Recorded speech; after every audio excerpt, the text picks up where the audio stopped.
Welcome to today's deep dive. I'm your host, and today we're jumping into a really fascinating source. And I'm here to help unpack it all as your resident expert. I'm really looking forward to this one. Same here. So our mission today is to explore Proverbs chapter 6. It's a text that's traditionally attributed to King Solomon. But, we aren't looking at this just as ancient scripture or some sort of abstract philosophy. Right, definitely not. Because when you actually read the text, it doesn't sound serene or, detached at all.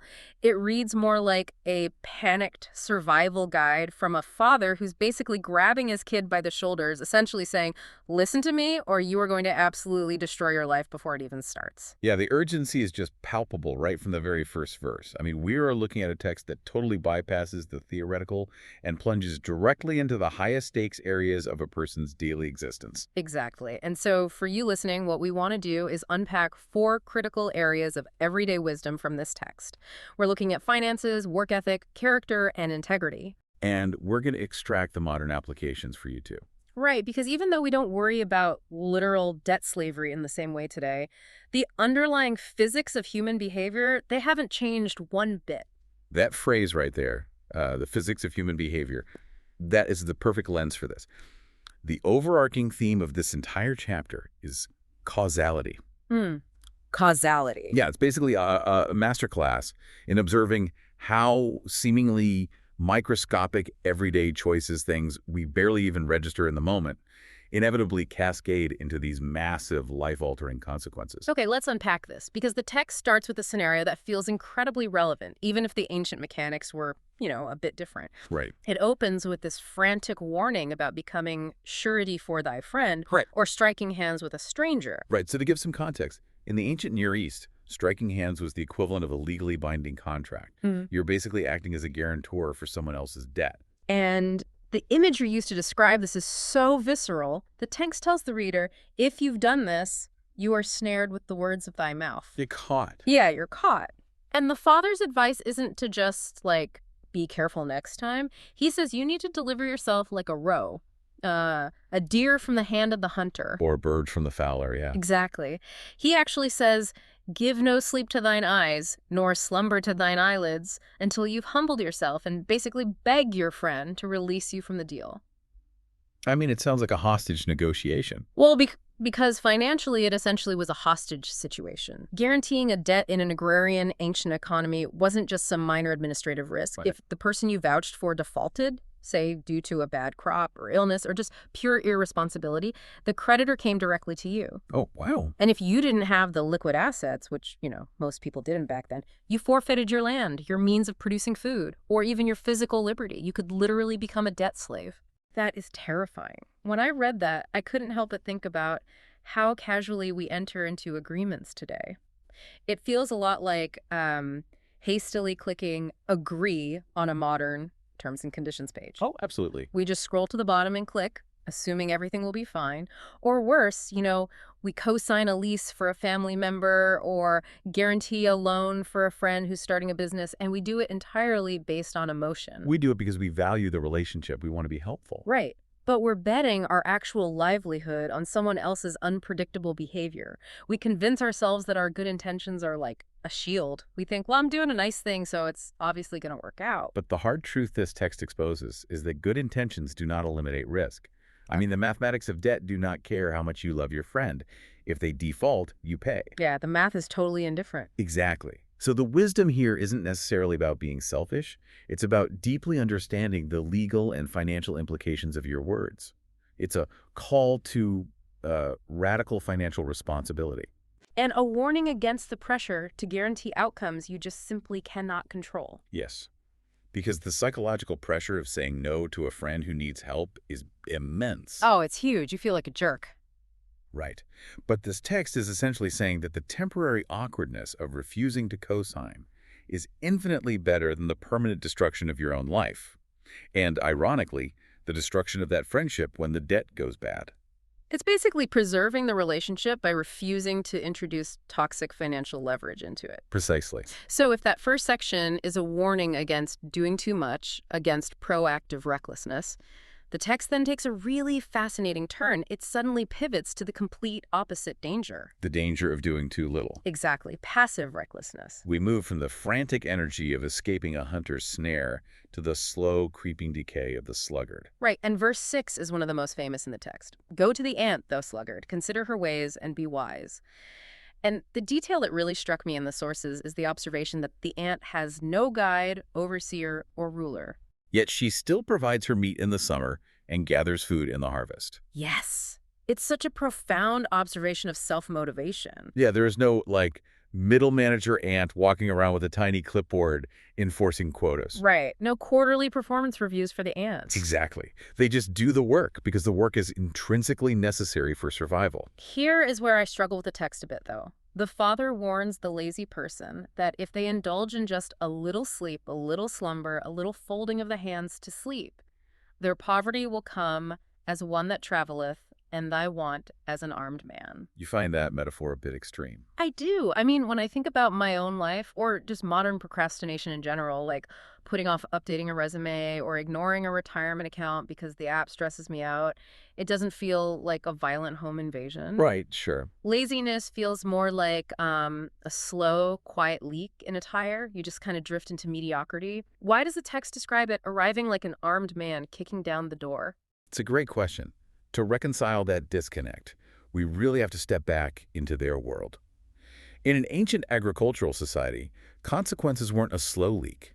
They were binary, and they were time-bound. Okay, binary how? Well, you have a very specific, limited window to plant seeds and a specific, limited window to harvest the crops. Right. You can't just decide to harvest wheat in January because you wanted to sleep in during October. Precisely. If you're sleeping during the harvest season, the slow leak is happening invisibly. In that exact moment, your life feels perfectly comfortable. You're just chilling in bed. Right. The sun is shining, you aren't sweating, you are resting. The illusion of safety is total. But the consequence of that inaction doesn't arrive until winter hits. Ah. And when winter arrives, the lack of food hits you all at once, suddenly, and with devastating, unavoidable force. You are instantly starving. The realization hits you like an armed man robbing you of your life. Wow, that makes perfect sense. The facade of comfort lasts right up until the exact moment reality drops the hammer. And honestly, bringing that into our modern context, it translates flawlessly. I mean, ignoring your health, failing to build an emergency fund, slacking off on building career skills, all of those things feel completely fine on a random Tuesday when you're 25 or 35. But then a recession hits. Right. Or your specific industry gets disrupted by new technology. Yeah. Or a sudden medical emergency drains your account. And suddenly, that lack of preparation doesn't feel like a slow leak anymore. It hits you violently. Yeah, the modern lesson is that self-motivation, choosing to be the ant who doesn't require a boss or a deadline or an external crisis to force you into doing the right thing, is the only thing that actually generates long-term stability. Internal drive is the only shield against sudden ruin. It's the difference between acting and being acted upon by your circumstances. Okay, so we've covered the trap of impulsive commitments and the trap of passive laziness, but both of those mostly result in a person sabotaging their own life. It's an individual collapse. But then the text shifts gears entirely. We are introduced to a persona that doesn't just destroy themselves, they actively destroy the ecosystem around them. Yeah, we move from the foolish to the actively malicious. The text describes a naughty person or a wicked man. And the description of this person is just wild. It relies on all this ancient body language. It says, he winketh with his eyes, he speaketh with his feet, he teacheth with his fingers. It's very vivid. It says he walks with a froward mouth, devising mischief continually and sowing discord. But, okay, speaking with his feet, teaching with his fingers. I have to ask you to translate this because to a modern reader, this sounds like a very strange dance routine. Yeah, no, it does sound highly theatrical, but it's actually describing a deeply insidious behavior, nonverbal deception and manipulation. Oh, interesting. Imagine a scenario where someone is speaking kindly to your face but secretly winking at someone else across the room to mock you. Or they're subtly tapping their foot under the table to signal a conspirator, pointing fingers behind someone's back. Ah, so it's like the ancient version of being on a Zoom call, smiling and agreeing with your coworker while simultaneously sending snarky, undermining Slack messages to the rest of the team. That is the exact modern equivalent. Yes, Yeah. it's back channeling. Wow. It is the creation of a false reality. And in an ancient village, this behavior was genuinely lethal. Yeah. I mean, these communities survived on a highly fragile web of trust and cooperation. Right. Everybody needed everybody else. Exactly. If you had an individual who was constantly manipulating situations, whispering half-truths, and intentionally sowing discord, meaning deliberately pitting people against each other, they were a literal threat to the group's survival. Because if the community fractures, they can't organize a harvest together. They can't mount a defense against raiders. They die. A divided village starves. Which totally explains the intensity of the next few verses. The text actually pauses the narrative to list 7 specific things that it says God actively hates. It calls them an abomination. Yeah, it's a very famous list. And it's incredibly specific. It lists a proud look, a lying tongue, hands that shed innocent blood, and heart that deviseth wicked imaginations, feet that be swift in running to mischief, a false witness that speaketh lies, and he that soweth discord among brethren. Now look closely at that list. What strikes you about the grouping of those specific behaviors? Well, what's wild to me is the leveling of the severity. You have hands that shed innocent blood, which is literal murder, sitting right next to a proud look and sowing discord. Right.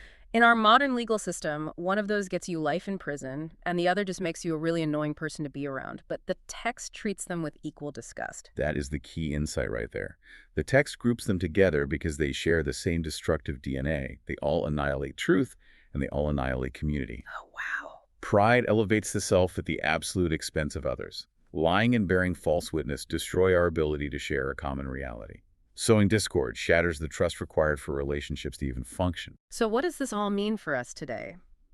The source material specifically focuses on how this wisdom connects to strengthening a person's trust and relationship with God. But how does avoiding office gossip translate to practical theology?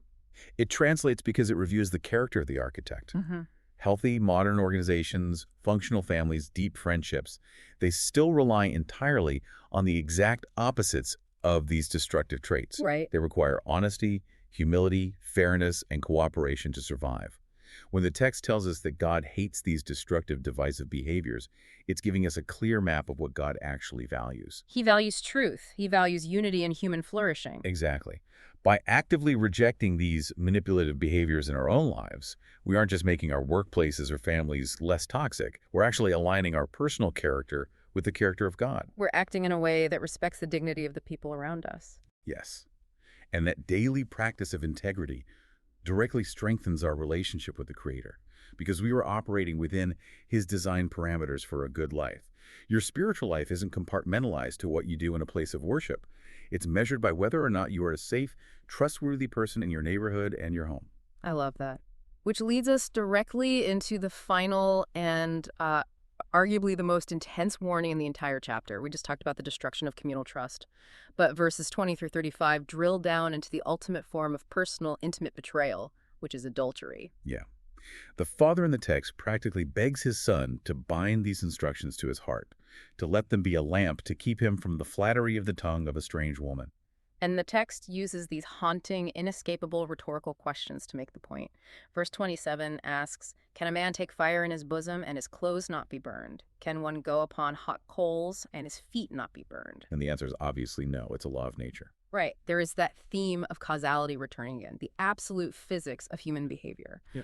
Yes, it's inescapable. But here's where it gets really interesting to me because the text makes a comparison that I totally wasn't expecting. It brings up a thief. Right. It essentially says that society doesn't utterly despise a thief if he steals because his soul is hungry, if he's literally starving to death. Now, it clarifies that if the thief is caught, he still faces severe justice. He has to restore what he took sevenfold. He might lose all the substance of his house. But there is a level of human empathy for his situation. Because the motive is survival and the damage is material. Right. But then it violently contrasts that starving thief with the adulterer. It says, "But whoso committeth adultery with a woman lacketh understanding. He that doeth it destroyeth his own soul." It says he'll get a wound and dishonor, and his reproach, his absolute disgrace, shall not be wiped away. Why is there such a severe, absolute distinction made between these two crimes? The distinction lies in the motivation and the permanence of the damage left behind. As you pointed out, the starving thief is driven by a desperate biological need to survive. And crucially, there's an economic remedy to his crime. He repays it sevenfold. The ledger can eventually be balanced. Exactly. The victim can be made whole. But the adulterer isn't driven by survival. No, not at all. The adulterer is driven purely by desire, at the absolute devastating expense of another person's trust. In the ancient world, this wasn't viewed merely as a private moral failure between two people. It threatened the entire fabric of family structures, the legitimacy of inheritance, and social stability. It was an attack on the foundational unit of civilization itself. And unlike the stolen loaf of bread, which can be paid back with interest, you cannot unburn the clothes, you cannot unburn your feet. Precisely. And in the modern world, the physics of this specific betrayal haven't changed a single degree. It still results in broken families. It results in irreversible emotional trauma for spouses and children. It results in shattered reputations. You can apologize, you can seek therapy, you can even achieve forgiveness, but the reproach, the permanent scar left on the relationship and the broader community, fundamentally and forever changes the landscape of your life. It's just a brutal, sobering lesson about valuing long-term trust over temporary pleasure. It's the realization that certain actions introduce a level of chaos and harm into your life that simply cannot be undone or repaid. Right. Once you pull that fire into your lap, you are getting burned, and so is everyone around you. Right. And tying this back to the overarching theme of strengthening our trust in God. His laws, as presented in this ancient text, are not arbitrary rules designed by a cosmic killjoy to restrict human happiness. They're protective boundaries. Yes, they are the manufacturer's operational instructions for human flourishing. When we honor commitments, when we maintain our integrity, when we respect the boundaries of marriage, we avoid the fire. We build lives capable of sustaining deep, lasting, trusting relationships. Okay, let's pull all of this together. We've journeyed through the 4 main pillars of this ancient survival guide. We started with the hidden dangers of impulsive, emotional, financial commitments, the trap of becoming a guarantor and risking your own freedom. We move to the vital importance of self-motivated diligence, learning from the unsupervised ant so that poverty doesn't kick our door down like an armed man in the winter. We explored the destructive nature of the deceitful persona, unpacking how manipulative, back-channeling behavior destroys the communal trust we rely on to survive. And finally, we looked at the severe, irreversible consequences of betrayal and adultery, the fire in the bosom that burns down the foundational structures of our lives. Right. And if we synthesize all of this, embracing this ancient wisdom does far more than just keep us out of legal, financial, or relational trouble. It fundamentally strengthens our trust in God by proving, through our own lived experience, that His protective boundaries actually work. Exactly. When we align our character with honesty, diligence, and fidelity, we experience the stability and peace that those virtues naturally produce. We learn to trust the architect because we see firsthand that the building holds up under pressure. I love that. It takes us right back to our opening image. This isn't abstract philosophy meant to be debated in a quiet room. It's a father urgently trying to hand his child the blueprint for a life that won't collapse in on itself. The causality is clear, the physics are proven. Absolutely. But as we wrap up this deep dive, there is one final piece of the puzzle that we haven't touched on, and it leaves us with a fascinating paradox to consider. Oh, what's that? Well, we spent all this time talking about how the physics of human behavior guarantee that our actions catch up with us. Laziness brings the armed man, betrayal brings the fire. But look at the modern world we've built. We have created massive, systemic safety nets specifically designed to interrupt this causality. Oh, that's interesting. Like, we have bankruptcy laws to forgive our worst financial mistakes. We have easy credit to mask our lack of preparation. We have no-fault divorce laws that attempt to untangle the logistics of betrayal as painlessly as possible. Wow. Yeah, we really do. So here is a thought for you listening to mull over long after this deep dive ends. If the ancient physics of human behavior are truly this predictable and absolute, are our modern safety nets actually helping us flourish and survive? Or are they just temporarily hiding the armed man in the fire until a much larger systemic collapse happens? That is a heavy question to ponder. It really is. So, considering all of these ancient warnings and their incredibly modern implications, how will you apply this information in your life? Thanks for joining us. We'll catch you on the next deep dive.